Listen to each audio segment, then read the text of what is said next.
cloud, which is better. And let me just change the gallery so it's speaker. Hi, everybody. My name is Ramon Gill. Welcome to the Comic Arts Workshop. Hey, that's not the speaker. There you go. That comes up. Anyways, welcome to the Comic Arts Workshop. I've been doing this since 2017. We try to do at least once a month, but lately we've been doing about twice a month. Actually, I think this month we had 3 because we had a mishap last month, and so we rescheduled somebody for this month, and we had 3. And I think you are the 3rd one for this month. Like I said, we try to have an event a month. And there's a couple of I'll make the announcements for the upcoming ones after this is over. And I know that I haven't posted it yet, but we usually have a in-person Christmas holiday party in December. So we'll figure that out where that's happening and when. So anyways, tonight we are very honored to have Kristen Koerner Simon, right? Did I say that right? Chris Simon is just fine. Chris Simon. Chris Simon, who is an editor at Mad Cave. And I will let her introduce herself and go over what she does and how she got there. So Chris, take it away. Oh, round of applause, please. Thanks. Oh my God, Jill, I haven't seen you in a long time. I missed you. So let's go. All right. So yes, I'm a senior editor at Mad Cave Studios. I oversee their manga line, Nakama Press. So I also oversee a couple of, some series that haven't been, I guess one's been announced, Pop Kill, with Jimmy Palmiotti and Dave Johnson. That's one of the titles that I'm overseeing. But generally, it's only manga and it's all books. And I handle submissions. I handle licensed properties, and anything that comes in, we have what we call homegrown, which is books that are specifically owned by Mad Cave and creator owned, as well as imports from other countries. So that is what I do. You said manga. Does that mean that is manga always from Japan? Yes, manga is from Japan, but there are different versions of it, which are called manhwa, which are Korean and Chinese, manhwa and manhua. And then there's manfra, which is manga from France. And then there's what we call American inspired manga, which is from Oh, the wow. US. Yes. Mad Cave do only Japanese manga as We opposed do to all of it. We do every single country. So, got it. Okay. mhm. Yeah, I just edited a book for Fair Square a few months ago, and it looked like manga to me, but I know that the artist and the writer I know she was Chinese, but she was based in the United States. So I get confused about, what constitutes manga. And you just mentioned that it comes from other Asian countries. So Yeah. Yeah, it's there's different formats. So usually traditional, which is Japanese, is read, well, also and Chinese, actually, come to think of it, are read from right to left instead of left to right. So you start kind of at the from back to and go front. forward. Yeah, from back to front. Wow. So American usually isn't, and French sometimes is and sometimes isn't. So, it all depends on where it's from. What is what is the reception among readers when manga is not from Japan? Does it seem to matter to readers? It used to be, and now I feel like things are kind of loosening up because so many fans from different countries want to do it. And so it's kind of opened it up to be more acceptable. And I think it's more of like a celebration, of the Japanese art form. So I haven't heard of any backlash. There are some traditionalists, of course, that are always going to want things the way they were traditionally, but by and large, yeah. I see somebody. Yep, that's you. Glenn does I think he works production or something with manga titles as well. Okay. And I'm sure he'll have some questions. Does that mean that a creator who is in the US who's able to draw in that manga style would probably be able to if the story was good, would be able to get a publisher and audience? Yes, that's what that means. Okay. Yep. Okay, cool. So that's nice to know. Um, so let me ask you, how do you break into comics? So you're an editor now, senior editor Hmm. now. Uh, did you was that the plan, or was it to be a creator and then you sort of wanted to get something adjacent to the industry? No, it was actually always the plan. So that's kind of strange for a lot of people to hear. But back when I was in college, I majored in fiction writing. I have a degree in fiction writing and I have a minor in illustration. And I always, even back then, wanted to do comics, but I didn't want to draw them. I've never had an urge to write them, but I wanted to just be involved. And I ended up marrying an aspiring writer inker. And so I naturally took on the role of editing for him, and we were submitting to Image Comics. So as we were doing that, we submitted so many that got so many rejections that the publisher, Jim Valentino, kind of got to know me from all the submissions and was really kind of rooting for me to get in after a while, because, number 10 was coming along and he's like, maybe this time. And so I did manage to get one accepted, and that is how it all happened. There was much celebration. That was back in 2003, and that was Small Gods, and that was written by a guy named Durand Ratnack and drawn by Juan Ferreira, who weirdly was just announced as the new artist for TMNT. So we all broke in together, and from that book, which was really successful, it had 13 issues, I believe, was collected into a trade. That's when Jim broke off and started Shadowline, which he then invited me to be the editor for that line. And Image doesn't typically have editors, but he wanted his line to have an editor. So I did that for about 7 years. And that's where I learned the most about independent comics and publishing and editing and everything. So, What year was this? that was 2003 that I started. Okay. Oh, Yeah. wow. Yeah. I left Image at 2010. Mhm. So, yeah, it was quite a while ago. I'm old. I'm assuming you still work with Image on occasion. I haven't. I did work at Skybound for a brief period of time for about a year, and that was about 5 years back. Okay. But then that was it. It was a contract for 1 year. And once I fulfilled it, I left and went to a video game company that was And how working. did you end up on at Mad Cave?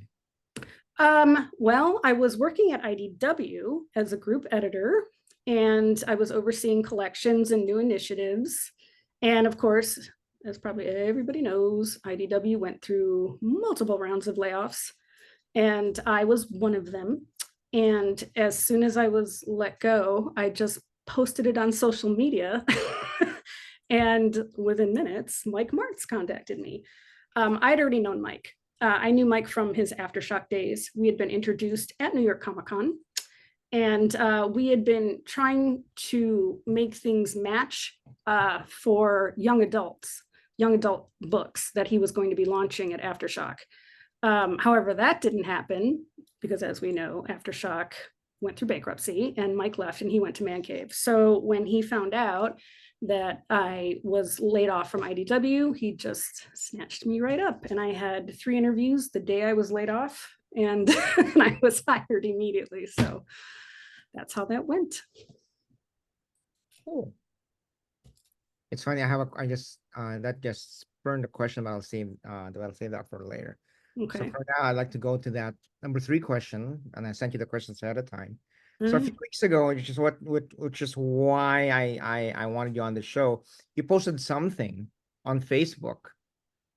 Could you tell us what it was, and and why was it important? Are you talking about the Substack that I wrote? So yes, the Okay. Substack.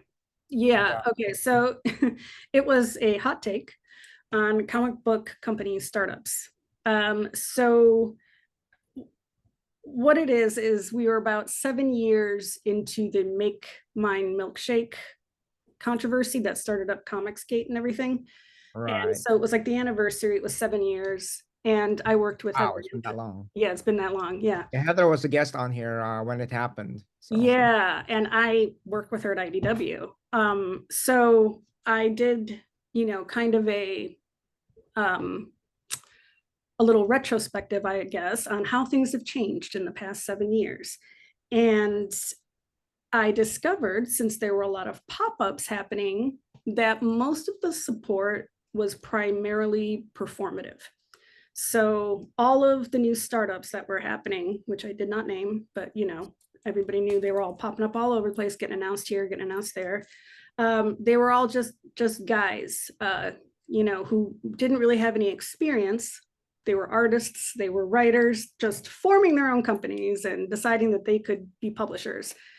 And they didn't look around at themselves and say, hey, maybe we should get somebody in who knows something about this. And so I just did a hot take on how I felt that in the last 7 years, nothing had really changed. And everything, the people who could institute those changes didn't. And so, yes, my assessment was that it was all really performative and that people were kind of just kissing butt so that they could still get jobs at Marvel and not burn any bridges. And so it was very controversial. It kind of blew up. And so,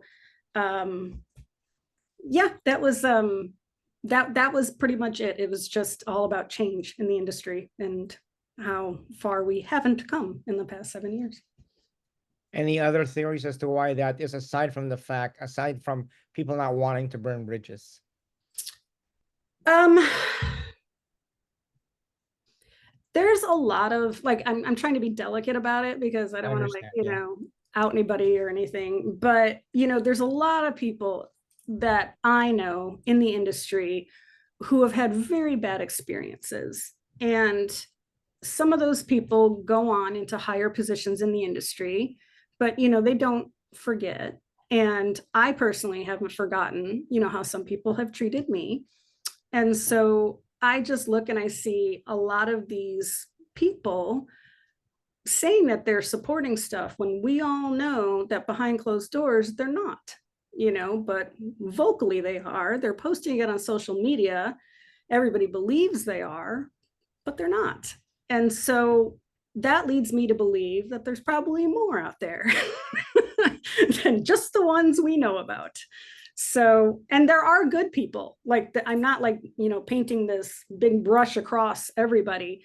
There are really good people who actually do make the effort, and those people are seen. They are, like, we know who they are too. So, it's very much, an even situation here of we know who it is, but also it's just not enough, I guess. It needs to be, people in power need to do something about it. People who are starting these companies need to do something about it. So, we need the support. We need, the backup.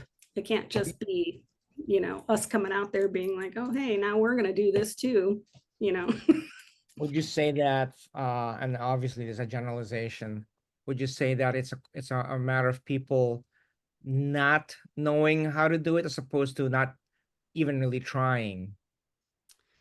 I think it's more that they don't think about it. I don't think it's on their radar. And I don't think, it's that way on purpose.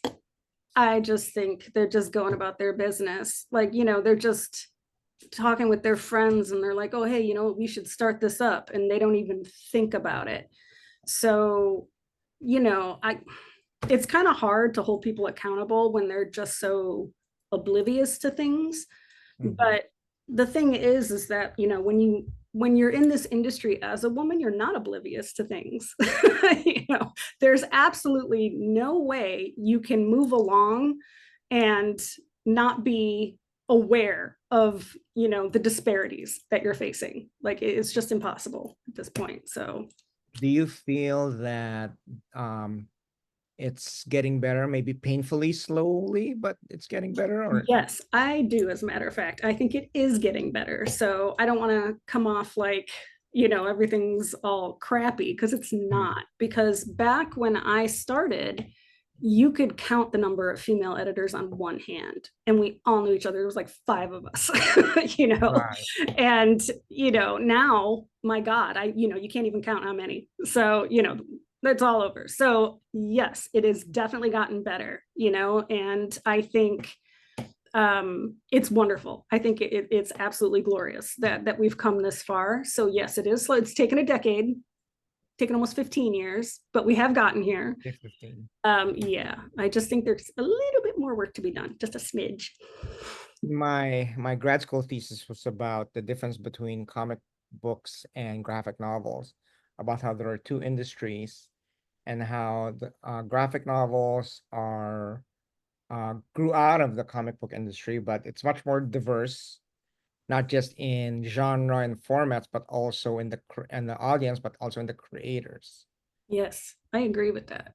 So would you say that, I mean, this might sound stupid because I think to me it seems obvious, but the environment is better within original graphic novels, meaning publishers like Random House and Scholastic and First Mhm. Second, as opposed to direct market publishers like DC and Marvel. Yes, I absolutely think it's better at the larger publishers.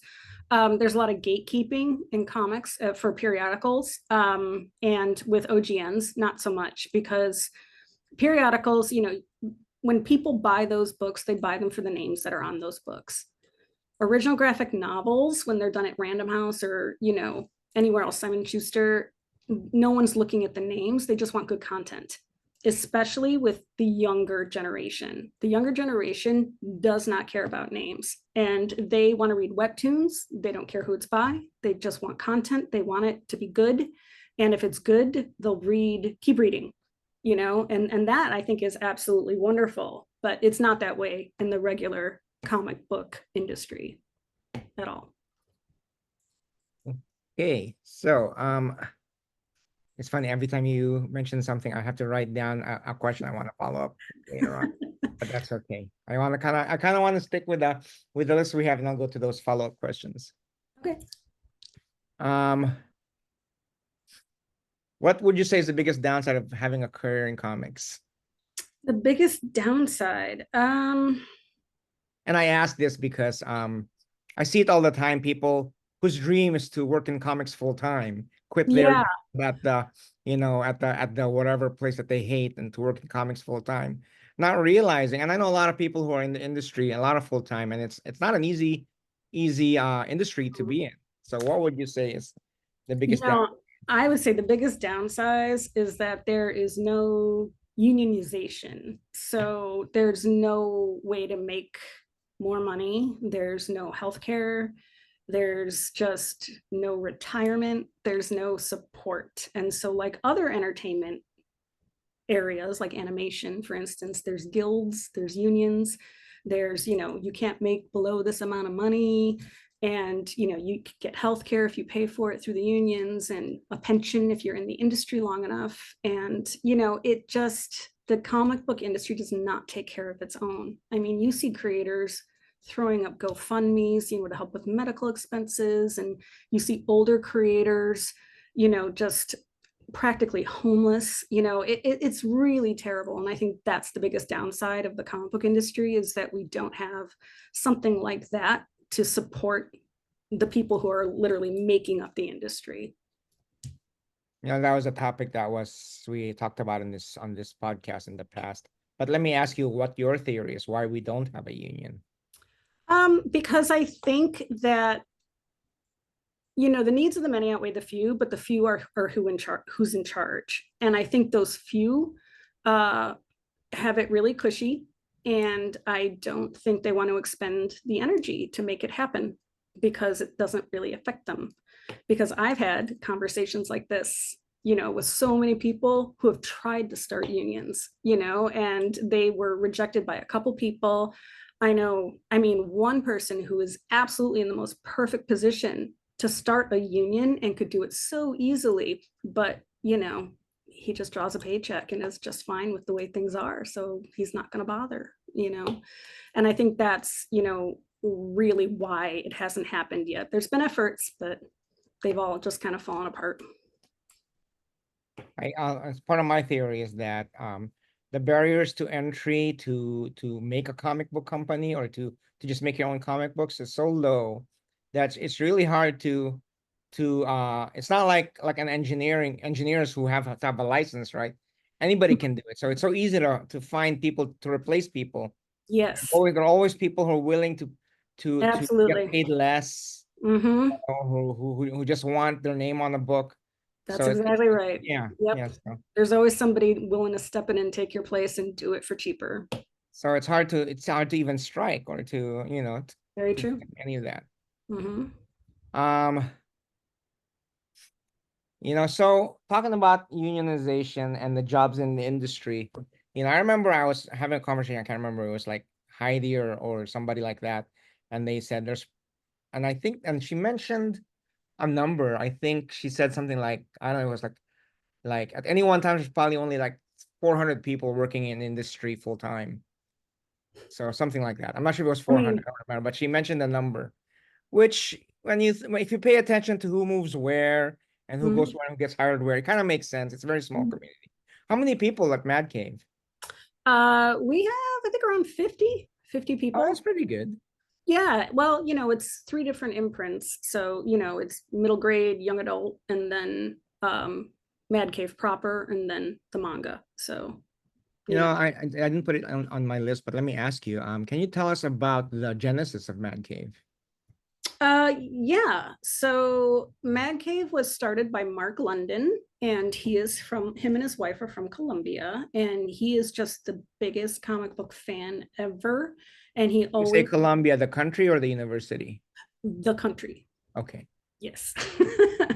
And he was just a really big fan of comics. And so he decided, with his wife's blessing, she said, go follow your dream. And so they started up their own little tiny press where he wrote it and scraped together enough money to pay people to draw it and started publishing his own books. And 10 years later, he's making it work. So that's how it kind of came to be. He didn't really start expanding though until recently. So I think it was when Mark Irwin kind of came on board and Mike Martz that things started like really ramping up because Mark is the president and he's the one that goes out and gets all the licensed properties and he travels around the country and he goes to Frankfurt and Lucca and he gets all of the foreign books that come in that we translate and put out. And then they acquired Paper Cuts and Paper Cuts is really successful.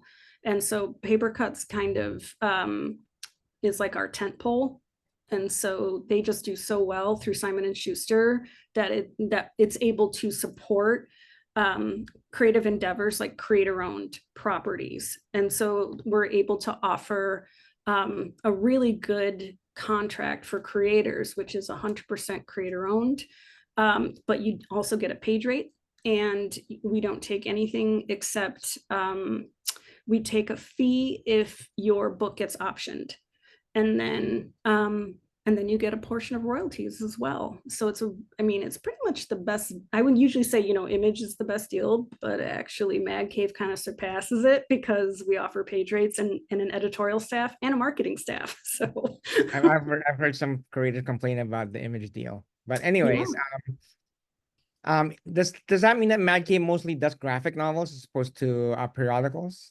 No, they do. Mad Cave is primarily periodicals. They collect them into, collected editions, obviously, but most of the time they do not do OGNs. So OGNs is Oh, usually, really?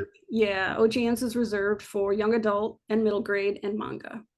So Wait a minute. So did you just say that Mad Cave does not do OGNs? not typically, not unless it's like really exceptional, but no, they usually just do periodicals with collections.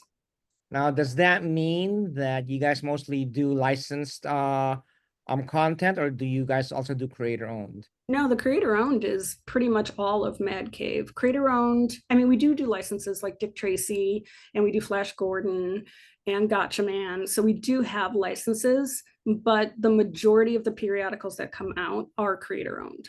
And same with the manga too. We have some licensed manga as well, but Mhm. the majority of it is creator owned for sure. Okay.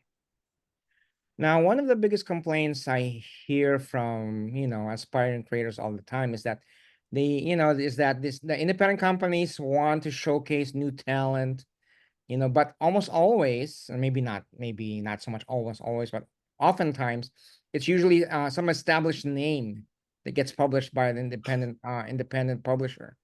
So so the question is, how does a aspiring creator, get the attention or get love from somebody like Mad Cave? Well, Man Cave has a submissions portal, and you can submit directly to us, and it goes onto a spreadsheet. And we go through submissions once a week, every Wednesday, and we go through 10 at a time. So there's kind of a backlog right now. We're up to like the middle of November, I think, is how long it'll take us to catch up to what's being submitted now. And it's reviewed by 9 editors on a scale of things that we're looking for. And those scales go from 1 to 5. So we're looking for, is it marketable?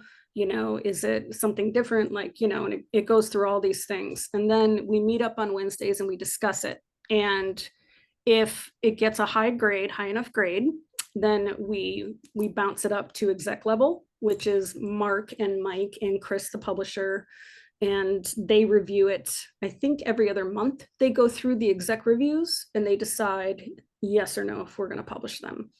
And it's really doesn't really have anything to do with your name at all. I mean, sure, it's helpful, but we've turned down a ton of proposals by names because, it just wasn't what we were looking for.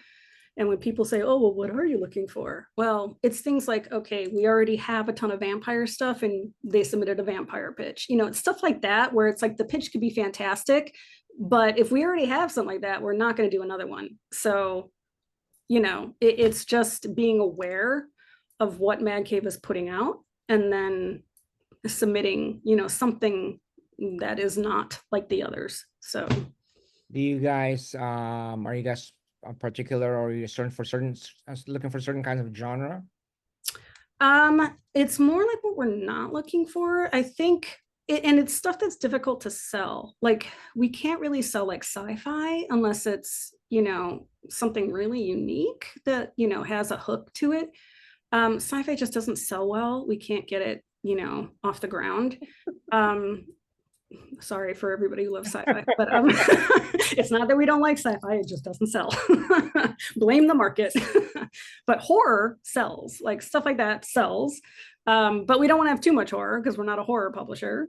So, it's all about balance. So I can't really say we're looking for anything specific because we look at everything. It's just, what's going to sell and what isn't. Here's another question that's a little bit off the cuff. Mhm. For a lot of the traditional publishers, when they sign up an author or creator, uh, they do a lot of in-house, or a lot of in-house. They do a lot of marketing for that creator. They send them out for, book signings and appearances and things like that. They'll try to get the book into award shows. They'll send them out for reviews, things like that. You know, does Mad Cave have that capacity when they bring on an author? Yes, we do. We have a big marketing team. We have 2 directors of marketing, Allison and Keith. And yes, we do all of that. They usually will have meetings with the editors and the creators that outline a marketing plan, and the creators have say, they have input. They can also let us know if they want to attend anything in particular, and we can get them there. And yeah, we have them at all the conventions signing one right after the other at the booth. We usually attend most conventions, especially local ones in New York and in California. We're usually international as well. So yeah, we do market very well. We do submit for awards. So yeah, we do all of that. You mentioned earlier webtoons. Mhm. Uh, a creator who has, a property, whether it's a self-published book or anything, do you feel like that putting it on webtoons moves the needle for them in terms of getting the book maybe picked up by a publisher?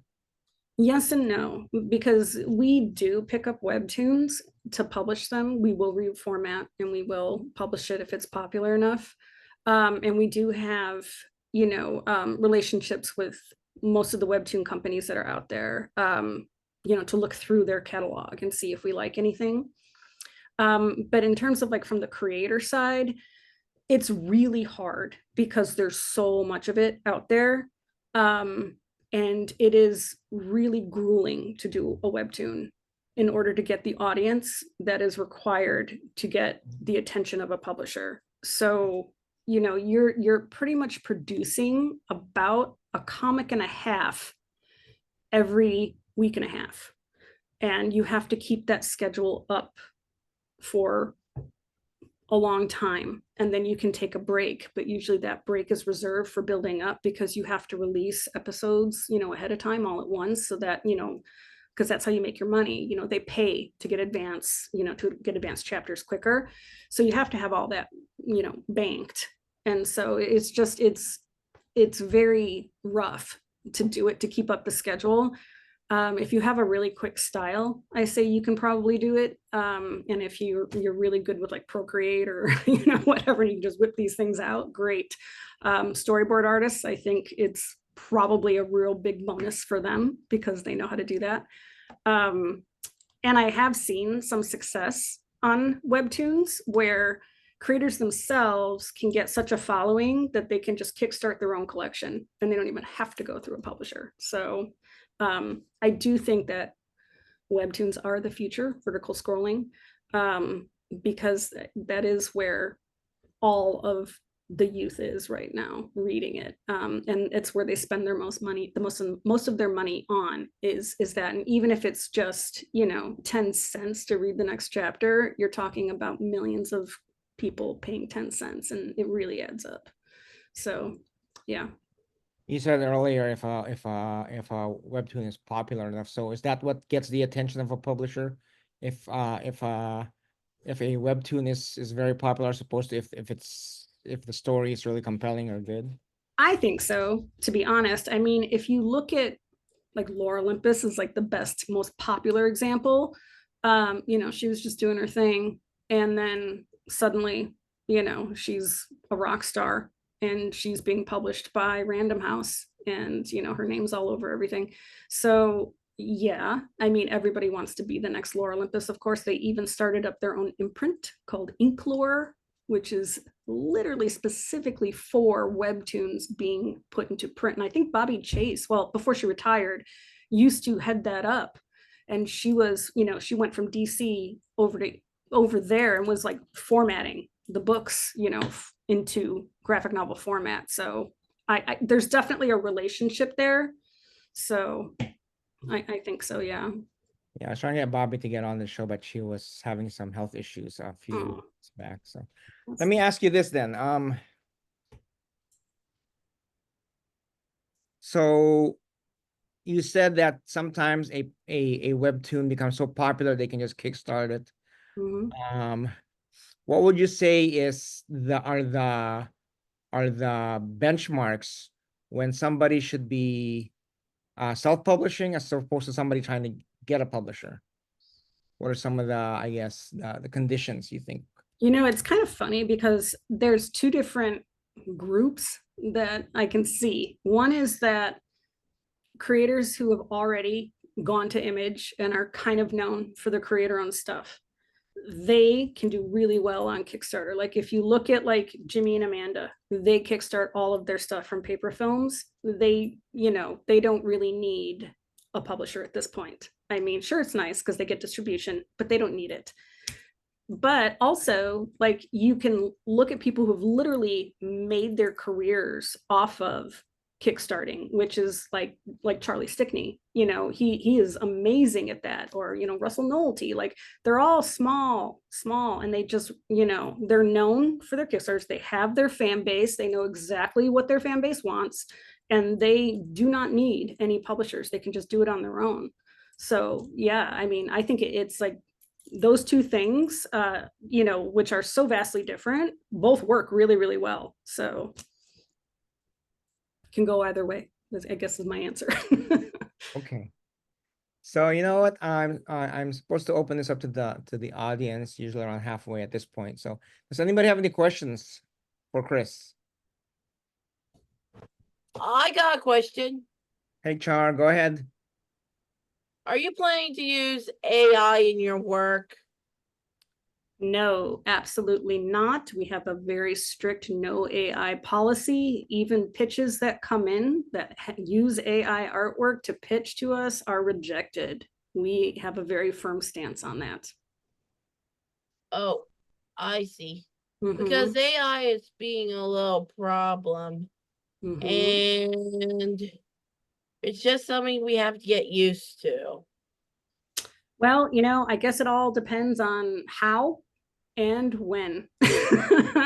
But right now, we're not planning on getting used to it. And there's people over here striking over it. So, it's not gonna seep in anytime soon. Thanks. But it may. Thanks for that question, Char. Mhm. Does anybody else have any questions?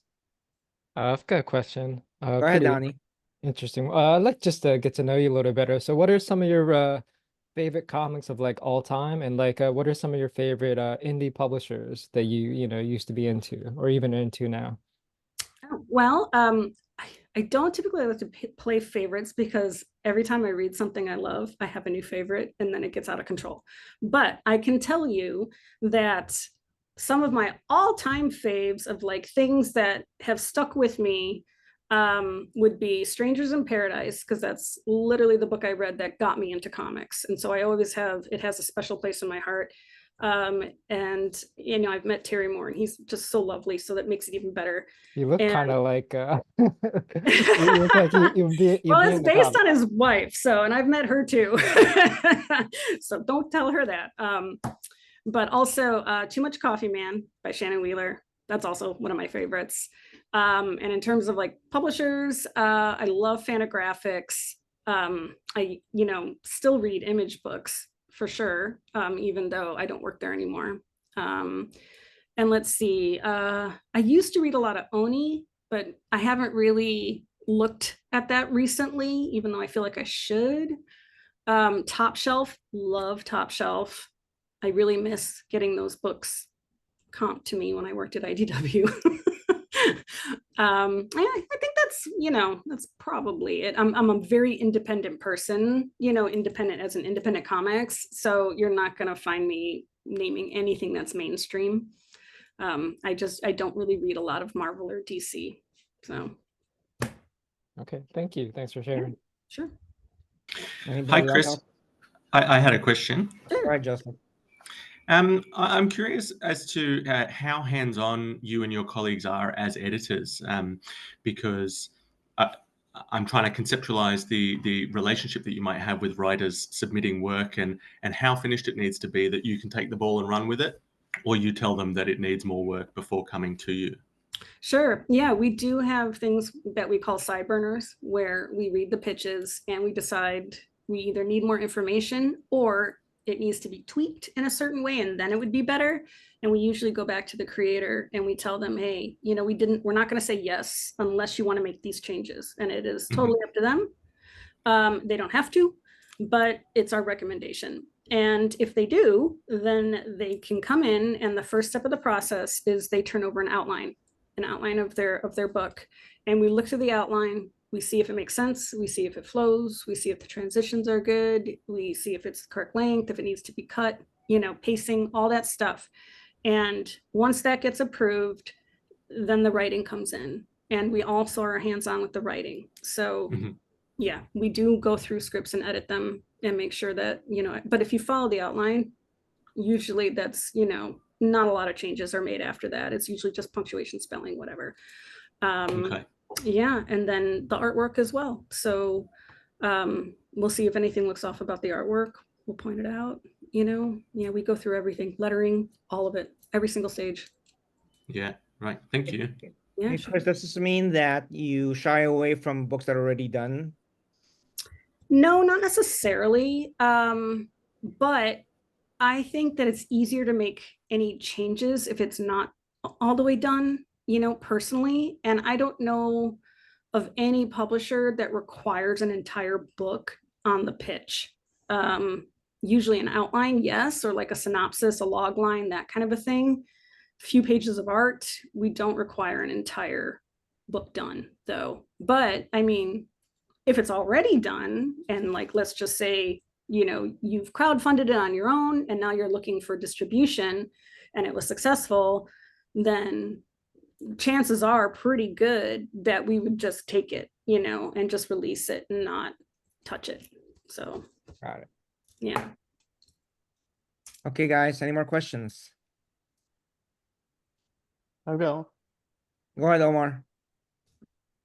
Hi, Chris. Omar Morales. I think I may have met you like 15 plus years ago at WonderCon in San Francisco. I think. Probably. Yeah, I was Yeah. there. Back in the Shadowline days. Yeah. Yeah, back in San Francisco. Yeah. Well, nice Yeah. to see you. Yeah. I had a question about like a pitch that is fully formed and has pages, but the artists aren't necessarily attached going forward, meaning they did the pages for the pitch. However, the creator / writer is open if the publisher says, well, we like the idea, but we're not sure this is the right artist. Or that artist conversely might be just too busy and they said, I can do you 6, but like I've got to move on after this.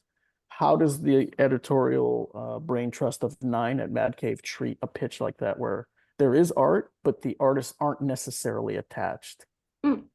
Okay, well, first of all, you don't need an artist to pitch at Mad Cave. We Okay. can definitely help you find one and do a work for hire situation for you, where we pay the page rate. So just to get that out of the way. However, if you want like concept designs, you can absolutely state this artist, this is just to illustrate how my book would look Right. done. However, so-and-so, we've had that actually, because we've got a lot of artists that are just way too busy, or they've been put on Right. a project while they're waiting for the pitch to get accepted. Yeah. And that's fine. Like, honestly, it's totally cool. Like if Okay. you tell us that that's not the one, normally we'll say, well, we really like it, either tell us who you want or, tell us if we can help. Or ask for help. Yeah. Yeah. Okay. Great. Yeah. Thank you. And nice to see you again after all these years. Yeah, you too. Hey, Chris, does this mean that you mostly deal with projects that have a separate writer and separate artist? You mean like, does the writer do the art as well, or are they both two different people? Well, do you guys do you guys lean towards one or the other, towards writer artist or teams? We don't really lean towards anything specific. I have had to find a lot of artists. We have rosters of artists that we keep on file, and writers for that matter, for any licensed properties that we're looking to put teams on. We deal with a lot of agencies that rep a lot of artists and writers. And normally we'll get emailed portfolios and samples, from agents at least once a month saying, here's, a new client I have that might fit with you. And we do keep those on file just in case we have a writer who needs an artist or an artist who needs a writer. So we're both. Do you guys have a particular audience? Do you do young adults, middle grade, or? Yeah, all the imprints are geared towards a specific age range. So the Paper Cuts is the middle grade, Maverick is the young adult, Mad Cave is mature, that would be adult. And then Manga's got a different rating system on the back, which is all ages, youth, older, teen, and then adult. So yes. Any other questions, guys? I think it's a question in the chat. Yes, I have a question. Okay, you want me to read it out? You want to just I Sure. can speak. I don't mind. Thank you, Chris, for doing this. Apologies for not showing up earlier, but I was wondering if you could elaborate more on your approach, opinions on like previously crowdfunded projects. Like, are there use cases? Is there a specific threshold that you have in mind in terms of like what defines a successfully crowdfunded comic within Mad Cave's POV? I don't think there's any one standard that we go by. I think it's a matter of if it's blown, its goal out of the water, sure. But if it just makes it, that's still okay too. I mean, I think we just don't look at anything that's failed. So, that would pretty much be it. But yeah, I don't think it hurts at all if you've had a Kickstarter done. I think it can only help because you already have, an audience built up that obviously wants to see it. So in that case, what we would be doing is just coming in and getting it through a distributor. We'd get it through Simon & Schuster, we get it through Diamond, we get it through Lunar, we have all three. So, at that point, it's just, bringing it to the masses. So, yeah. And so like, how might one approach Mad Cave with is there a specific channel through which to say, hey, this project was crowdfunded, here's volume 1, here's volume 2, I'd like to bring it to Mad Cave as a collected, piece? Yeah. There's a couple different ways. If you don't want to go to the website and do the submission portal, which, that's fine too. I would just look at what age range it's geared towards and then email it to one of the editors and say, this is a paper cuts book, this is a Maverick book, or, so forth, and say, I crowdfunded this and blah, blah, blah, here it is. Are you interested? And normally we throw it into something called the funnel, which is a group chat that we have. We just call it the funnel. And all the pitches that we get thrown in there and they get added into the pitches that we review on a weekly basis. So, and then we'd get back to you. We tell you yes or no. Oh, excellent. Great. Thank you. Sure.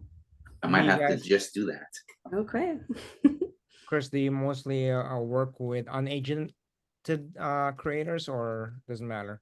It really depends. I'm seeing it more and more these days. And honestly, it's really super helpful because they're vetted already.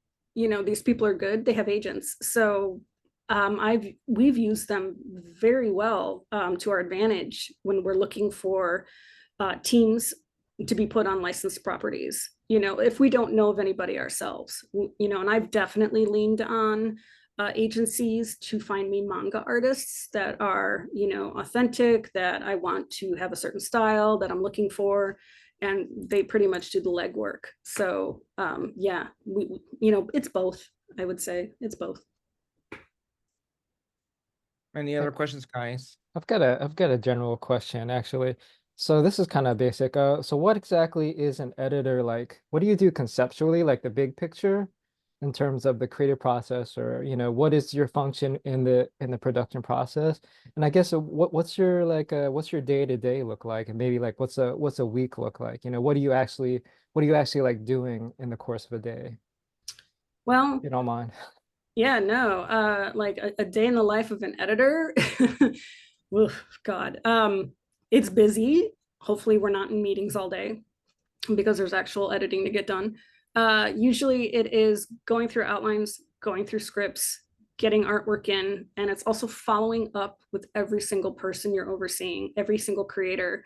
So just making sure that they're hitting their deadlines, making sure that, they know that we're still there, keeping track of them. So even if, it's been a couple weeks, email weekly and say, hey, checking in, how are things going? Do you need anything?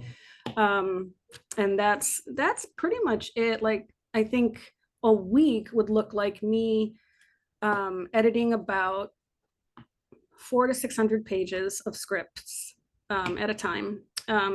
Or it would be working with a contractor to translate some of my books from Japanese or Chinese and French into English. It is essentially looking through art and making sure word balloon placement is okay, working with the letterers that we have on hand and making sure all the lettering is good. And then the editor-in-chief has to be notified of every single thing you do. So you check in with the editor-in-chief. And then the production team. So we have a production staff that does all the covers. They do all the credits, and you have to make sure that we do book maps. And, it's a lot of lot of paperworky stuff, I guess. Yeah, well, it seems like you kind of keep the train running, right? Yeah, it's exactly right. You keep the trains running on time. Yes. And when you oh, go ahead. No, go ahead. When you say you do editing like of scripts, what does that look like? Are you is it grammatical, or is it like content, or is it like thematic, or what does that look like, I guess? What is Well, the editing? it varies from creator to creator. It's usually what they need from you. So it can be, if they're really good at what they do, it's just grammatical at that point. It's Oh. just punctuation and stuff.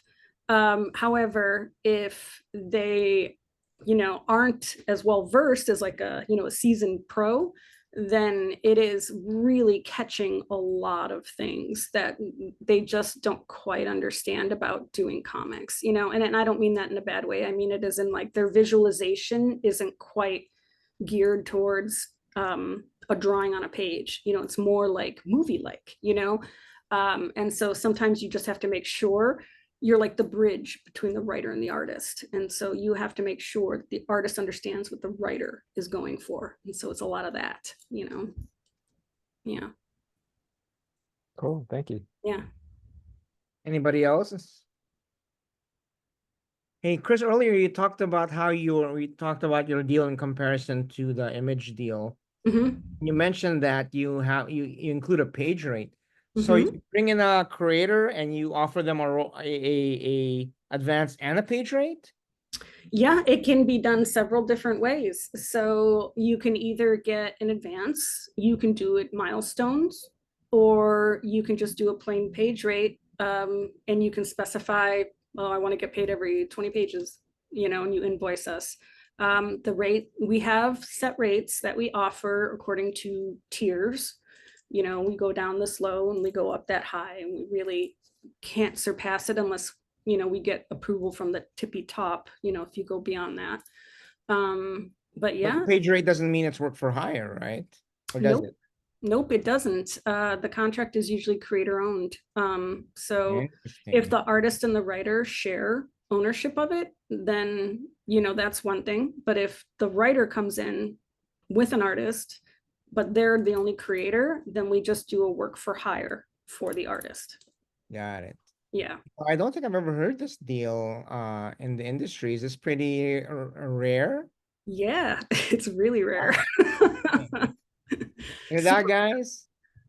Yep. So, if you're not aware, there's creator owned where you don't own anything, and then there's work for hire where you don't own anything, and creator owned where you own everything, but you own most of it. But there's pros and cons for either one. Yep, there's always pros and cons. Okay, guys, any more questions? Hey, Jill.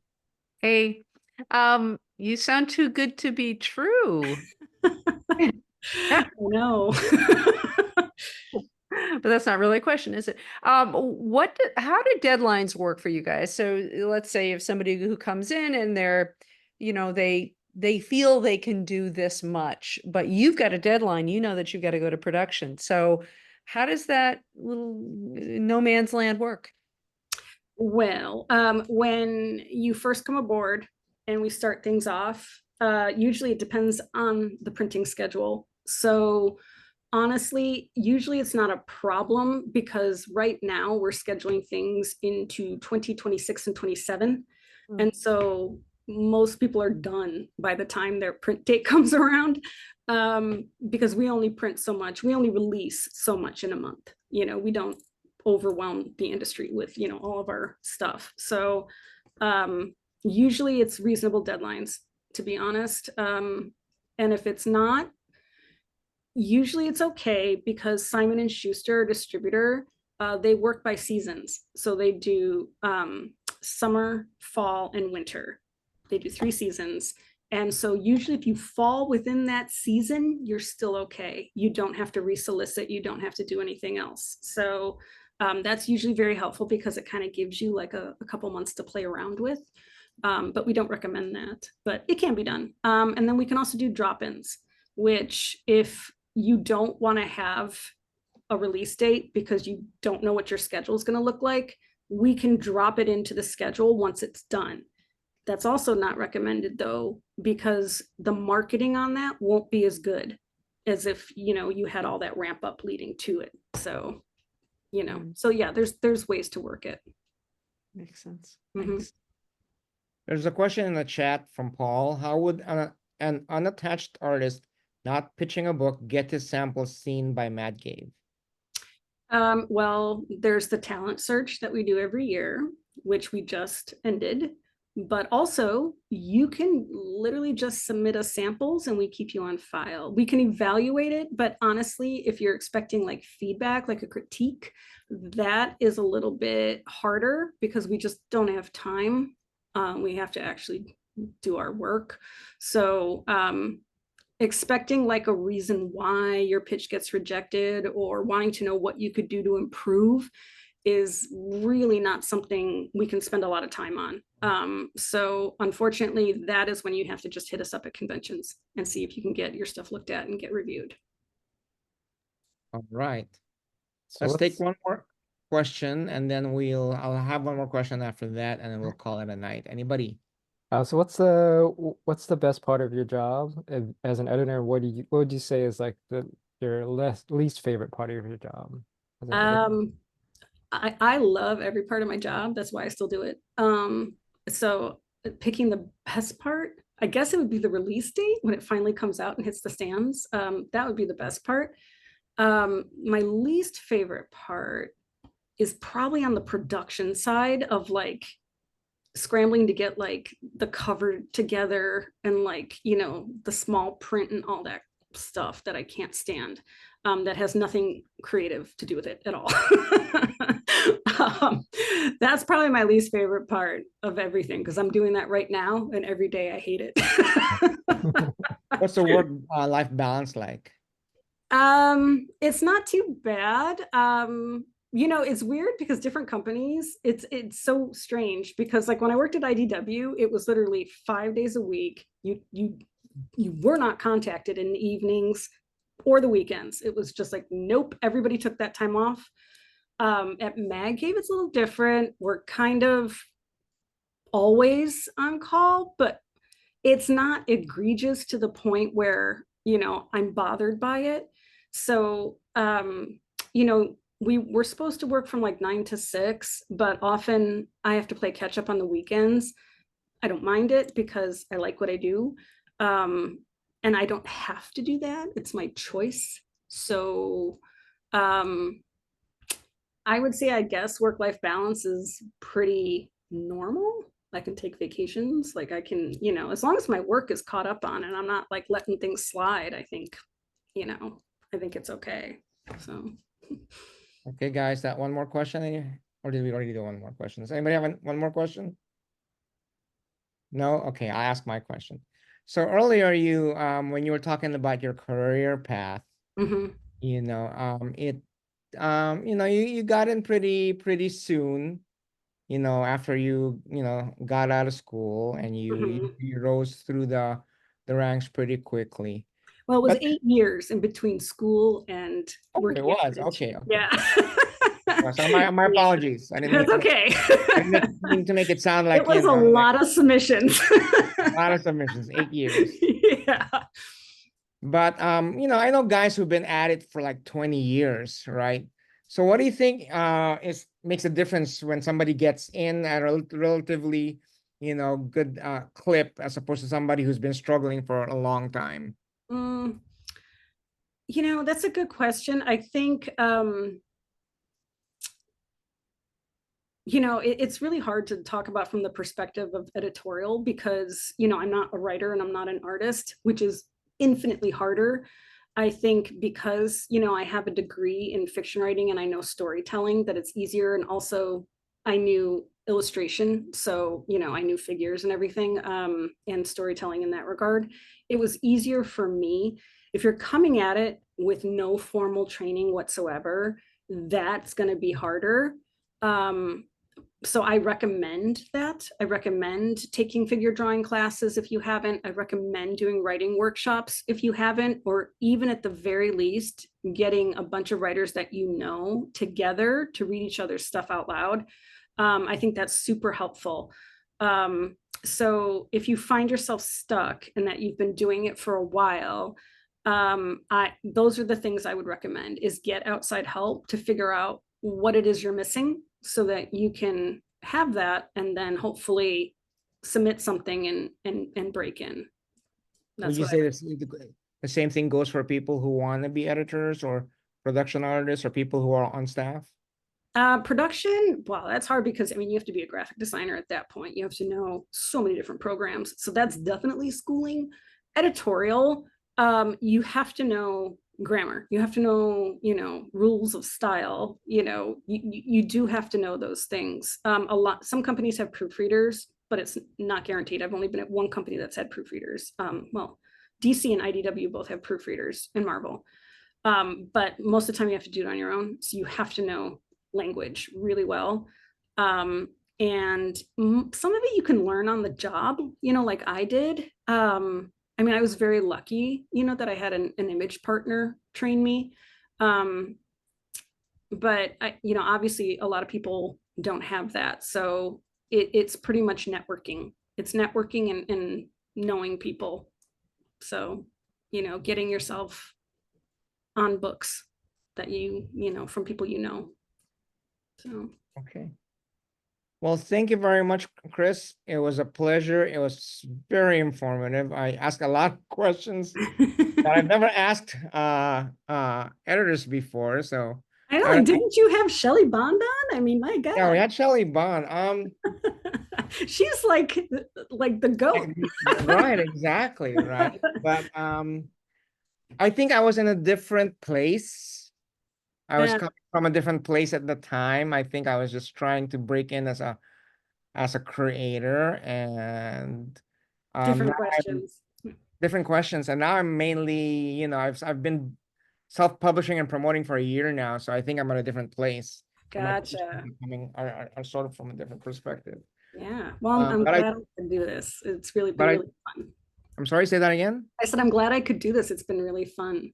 Yeah, we've been having some really fun conversations the last couple of podcasts, and I don't know, maybe I'm getting better as an interviewer. So hopefully that's the case. Yeah. Well, thank you. I mean, I thought it was great. All great questions. Yeah, thank you. Well, thank you for answering them. I know I asked you some sensitive questions there, and we were able to sort of dance around it. So that's fine. We had a few years ago, and I'm not gonna mention names, but I had one creator ask not to publish the interview. That's why fun for the people who were there, but that's it. I totally understand that. And that's why I do my Substack, because I name names in my Substack, but you have to pay to read it. So it doesn't like get out there, but yeah, I it's really no holds barred. So maybe I'll subscribe. Check it out. So anyways, we have the next event's going to be I'm organizing Neurodiversity Comic Con in the Upper East Side at my son's old school. So if anybody wants to come out to that, you're welcome to. Unfortunately, we're already out of tables. We've signed up all the tables for the event. And then after that, on November 11th, which is just like 3 days later, I don't know why I did that to myself, but we're having Jameson Rohr, who is a comic librarian, and we'll talk about, how to get your books into the libraries, which I think not enough people are thinking about. So Chris, thank you very much. Thank you. And hopefully one of these days I will see you at a con and meet you in person. Hopefully so. Yeah, I was just at a con last week, and I didn't realize that the person sitting next to me was Janet Lee. Oh, I'll try to make it, Raymond. I'm sorry. I'll have to talk with my parents first. I'll have to talk with my mother and father first if I can go to Neurodiversity Comic Con. I hope you can make it, I think it's a good idea for me because it's really funny. I thought I was the only artist who had autism, but I discovered there are other artists who are autistic like me. Yeah, it's probably pretty common. I realized I'm not alone on DeviantArt. My son And is on the I'm spectrum. not and he did all alone the in the research for my book. world. I'm not. Well, Chai, I hope to see you there. Okay. Okay, I'll try to see you. Goodbye. Again to Chris, good night. And good night. Nice, thank you for her to come out. Thank you. And again, thank you. This will be up in a week or so. Okay, great. Can Thanks we so have much. the link to your Substack? Oh yeah, it's just editorgirl.substack.com. Thank you. Yep, really easy. Okay, guys. Good night. All right. Good Good night. Thank you night. guys.